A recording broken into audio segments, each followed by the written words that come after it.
শুভ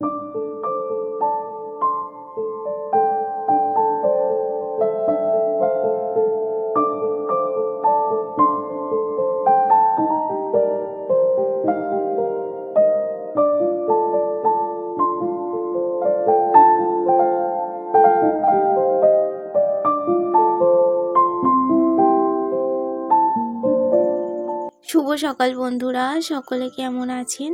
আশা করছি সকলে ভালো আছেন, সুস্থ আছেন। পল্লবীস ব্লগের একটা নতুন ভিডিওয়ে আপনাদের সকলকে অনেক অনেক স্বাগত, অনেক ভালোবাসা। এখন সময় হয় সকাল 7:30। এখন থেকে আজকের ব্লগটা শুরু করছি। দেখতে থাকুন, আশা রাখছি ব্লগটা ভালো লাগবে। শিম গাছে কয়েকটা শিম হয়েছিল, তো সেই শিমগুলোই তুলে নিলাম। কয়েকদিন থেকেই তুলবো ভাবছি, কিন্তু তোলাই হচ্ছে না।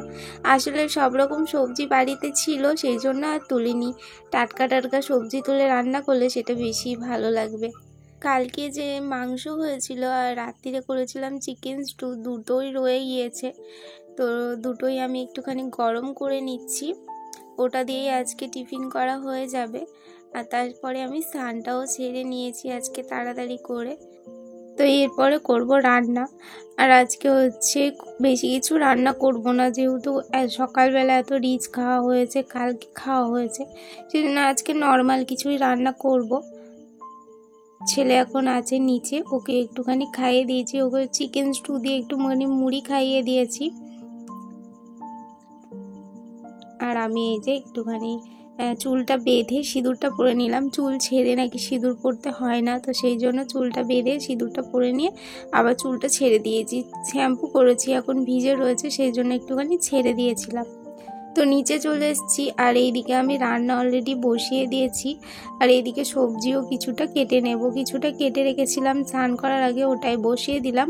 আর এখন আবার এই যে কিছুটা কেটে নেব, কিছুটা বলতে টকের আলুটা সেদ্ধ করে রেখেছিলাম, তো ওটাই বসিয়ে দিলাম। আর এইদিকে হচ্ছে সজনে ডাঁটা আলু দিয়ে একটা তরকারি বানাবো, তো সেটাই কেটে নিচ্ছি। আর আখাতে আজকে ভাত বসানো হয়েছে, দুটো উচ্ছে ছিল, তো সেই জন্য উচ্ছে আর একটু আলু সেদ্ধ দিয়ে দিলাম। উচ্ছে আলু সেদ্ধ খেতে কিন্তু বেশ ভালো লাগে।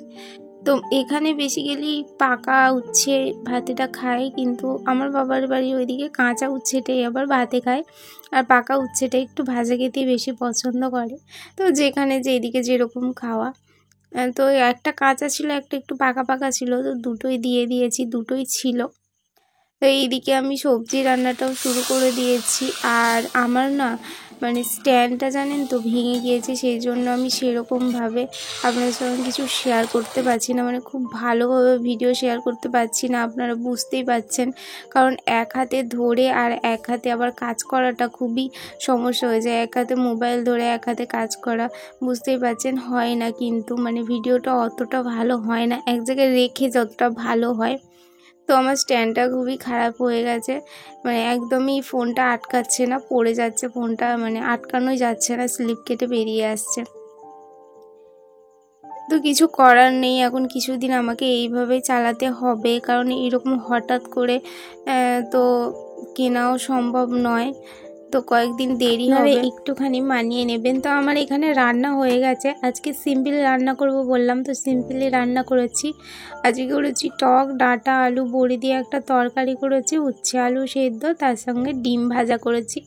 আমাদের পেঁয়াজ লঙ্কা দিয়ে করেছি, আর ছেলেরটা এমনি পোচ টাইপের করে দিয়েছিলাম।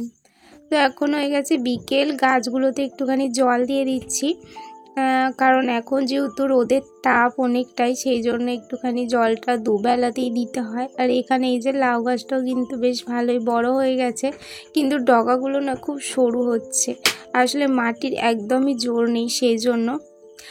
আর হ্যাঁ, আমার গলাটাও কিন্তু ভীষণ খারাপ লাগতে পারে, আসলে আমার প্রচণ্ড ঠান্ডা লেগে গিয়েছে, এরকম ঠান্ডা গরমে ভীষণ ঠান্ডা লেগে গিয়েছে, তো গলাটা খুবই ভেঙে গিয়েছে, একটুখানি আপনারা মানিয়ে নেবেন।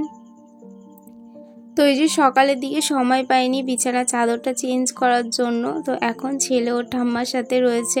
তো ভাবলাম এই সময়তেই আমি ওপরের ঘরটা একটুখানি গুছিয়ে নিই। আসলে সকালের দিকে না সেরকমভাবে সময় হয়ে ওঠে না, সকালের দিকে রান্না বান্না থাকে, ছেলেকে খাওয়ানো থাকে, তারপরে তো পার্লারে কাস্টমার থাকে, সেই জন্য হয় না। বিকালেও কাস্টমার থাকে কিন্তু বিকালে খুব একটা অন্য কাজ থাকে না, তো সেই জন্যই যে বিকালেই ঘরটা আমি আজকে গুছিয়ে নিচ্ছি। তো দুষ্টু এসেছিল এর মাঝখানে, আবার চলে গিয়েছে, ওর ঠাম্মা নিয়ে গেল। তো আমি এখানে এই যে আনলাটাও একটুখানি পরিষ্কার করে নিচ্ছি।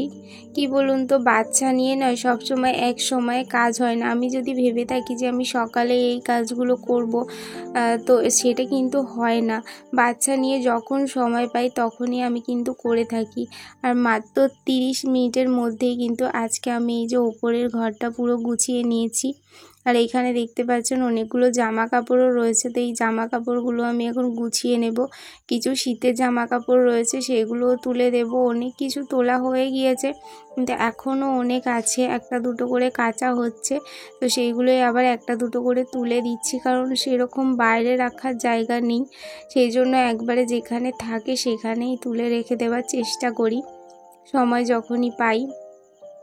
তো ছেলেরও অনেক মোটা মোটা জামা ছিল, ওইগুলো তুলে দিয়েছি, কিছু এখনও কিছু রয়েছে। আর ওর পাতলা পাতলা জামাগুলোই বার করেছি, কারণ গরম এতটা পরিমাণে পড়ে গিয়েছে যে ওই মোটা জামা ও আর পরতে পারবে না। এমনি ওর গরমটা একটু বেশি, পুরো শীত চলে গিয়েছে কিন্তু ও কোনো দিনও ব্ল্যাঙ্কেট গায়ে দেয়নি, মানে গায়ে দিলেও খুলে ফেলে দিত, এত কনকনে ঠান্ডা গিয়েছে, তাতেও নয়। তো ব্ল্যাঙ্কেট ওরটা কাঁচা হয়েছে, আমাদেরটা এখনও কাঁচা হয়নি, সেই জন্য তোলা হয়নি, চেয়ারের মধ্যে রেখে দিয়েছি। একবারে বড়টাও কেচে একবারে ট্যাঙ্কি খুলে ওতে ভরে দেব। আসলে বড় ট্যাঙ্কি তো বারে বারে খুলতেও ঠিক ভালো লাগে না, ওর ওপর আবার অনেক কিছু আছে, সেগুলো সব নামাতে হবে, তো সেই জন্য একদম ওইটা কেচে দুটো একসাথে ঢুকিয়ে দেব। তো এইখানে এই যে হাজব্যান্ডের জ্যাকেটটাও কেচে দেওয়া হয়েছিল, এতে পুরো তো 3-4 দিন ধরে শুকনো করা হলো। আর সেরকমভাবে রোদ্দুরও বেরোচ্ছিল না, কোনো দিনও হয়তো সকালের দিকে বেরোচ্ছে তো তারপর আবার চলে যাচ্ছে, কোনো দিকে সকালে বেরোচ্ছে না, দুপুরের দিকে হয়তো 1-1.5 ঘন্টা বেরোচ্ছে। আর খুব একটা রোদের তাপও ছিল না, এই দুদিন যা তাপটা হচ্ছে। তো দেখুন আমার পুরো ঘরটা একদম গুছানো হয়ে গিয়েছে। তো আমার এই মাটির ঘরটা আপনাদের কেমন লাগছে অবশ্যই কমেন্ট করে জানাবেন। যতটা পারি ততটা সাজিয়ে গুছিয়ে রাখবার চেষ্টা করি। আসলে কি বলুন তো, মাটির ঘর হোক বা টিনের ঘর হোক, সেটা যদি একটুখানি সাজিয়ে গুছিয়ে রাখা যায় না, সেটাই হচ্ছে রাজপ্রাসাদের মতো লাগে, যেমন আমার এই ঘরটা। তো চলুন বন্ধুরা, আজকের মতো ভিডিওটা আমি এখানেই শেষ করছি। সবাই ভালো থাকবেন, সুস্থ থাকবেন, সাবধানে থাকবেন। নেক্সট ডে নতুন একটা ভিডিওর সঙ্গে দেখা হচ্ছে। আজকের মতো টাটা।